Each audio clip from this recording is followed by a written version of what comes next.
Ви благодарам подпредседателке, почитуван заменик министер, почитувани колеги. Јас во интерес на времето нема да се навреќам на одредени аспекти кои што ги спомнаа моите колешки. Туку сакам да ви прочитам еден дел од извештајот од Европската комисија кој што се однесува на транспортната политика. Извештајот од 2019 година. Поглави 14. Државата е средно подготвена во полето на транспортот и во последните неколку години е направен лимитиран прогрес. Ова се вака делови од извештајот на Европската комисија. Значи, навистина, ветувавте многу во 2016, 500-600 километри автопат.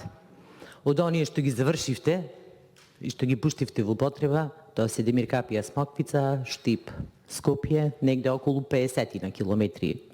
Ако грешам, поправете ме. Значи, ни фалат уште 550 километри автопат. Навистина, еве, нема да терам никаква политика. Навистина, сериозно треба да се зафатиме сите за овој дел. Дали ќе биде, еве, колега, овој експресен пат кој што навистина јас не знам, еве господјата Ане Лашковска нешто кажа сега зошто експресниот пат е прекинат со работа, беше обезбедени средства, интензивно се работеше и ние кога патувавме од Битола до Скопје навистина бевме среќни дека извесен дел од патот ќе го врвиме побрзо до Скопје. А да не зборувам, сега најлошо е моментално кога ќе почнете да слегувате од Плетвар.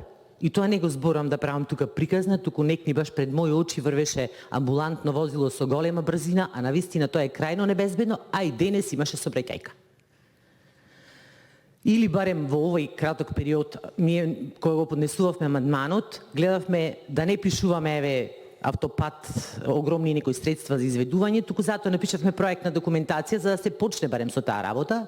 Ако велите сега дека проектот е почнат, супер, веднаш на по 100 дена од влада ќе поставиме прашање да видиме до кај е проектот. Еве нека биде и Битола Прилеп автопат.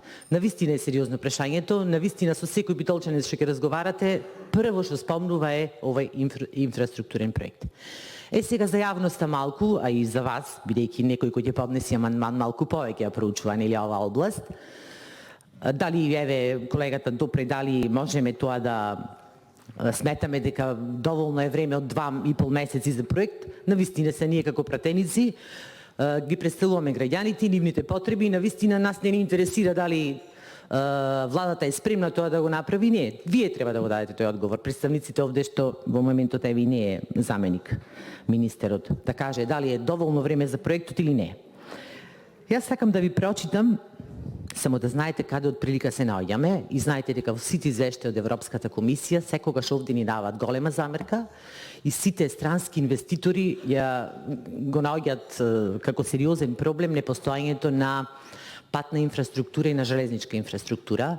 Јас се сеќавам кога во Жабени, Кромберг и Шуберт сакаа да инвестираат, исклучително важно им беше да еден крак од железничката пруга биде тука за транспорт на стоки и репроматеријали кои што ги имаат. Значи тоа е навистина исклучително важно. Јас се сакам само да ви напоменам да прочитам нешто за да видиме кај се наоѓаме во однос на земјите во регионот барем. Од бившите југословенски републики, Хрватска е лидер, 1314 километри, Србија има 962 километри, Словенија 692, Босна 208, Косово 170 и Црна Гора за жал 0. Македонија има во моментот околу 242 километри патишта.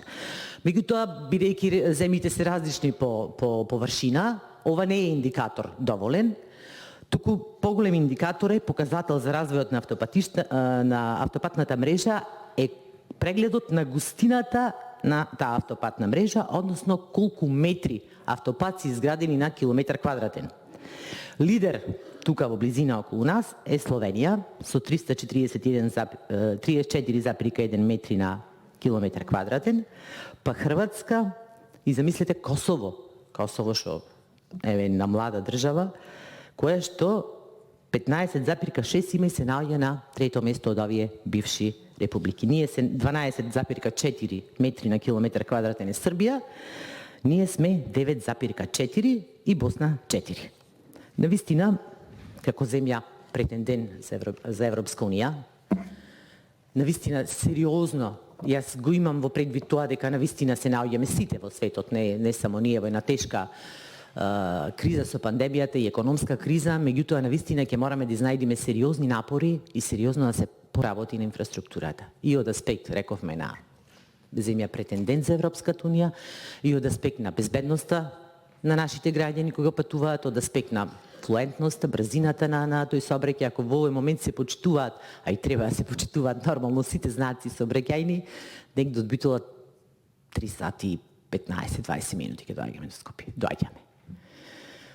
Така да, еве, јас сакав само да кажам колку е ова сериозно.